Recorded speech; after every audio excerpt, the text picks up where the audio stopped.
বাবুর বয়স কত, এটা কিন্তু অনেক আপুদের এবং ভাইয়াদের একটা কমন কোশ্চেন। তো সেক্ষেত্রে আমি কিন্তু তোমাদের বোঝার সুবিধার্থে আমি কিন্তু অনেক আগে একটা ট্রিক দিয়ে রেখেছি, যেটা হচ্ছে তোমরা হয়তো ফলো করনি বা খেয়ালও করনি যে এটা কেন।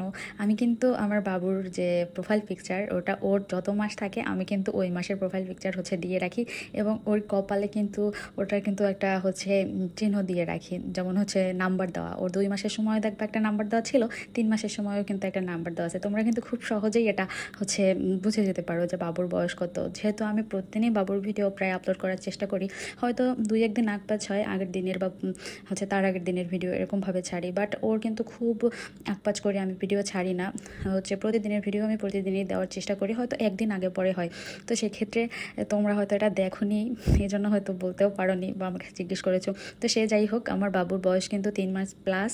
আর সামনের মাসের হচ্ছে 7 তারিখে, নভেম্বরের 7 তারিখে ওর বয়স হচ্ছে 4 মাস হবে, মানে 4 মাস পূর্ণ হবে। তোমরা এটাকে কীভাবে বলো জানি না, হচ্ছে 3 মাস শেষ হওয়ার পরে 4 মাসের আগ পর্যন্ত তো আমরা হচ্ছে 3 মাস প্লাসই বলি।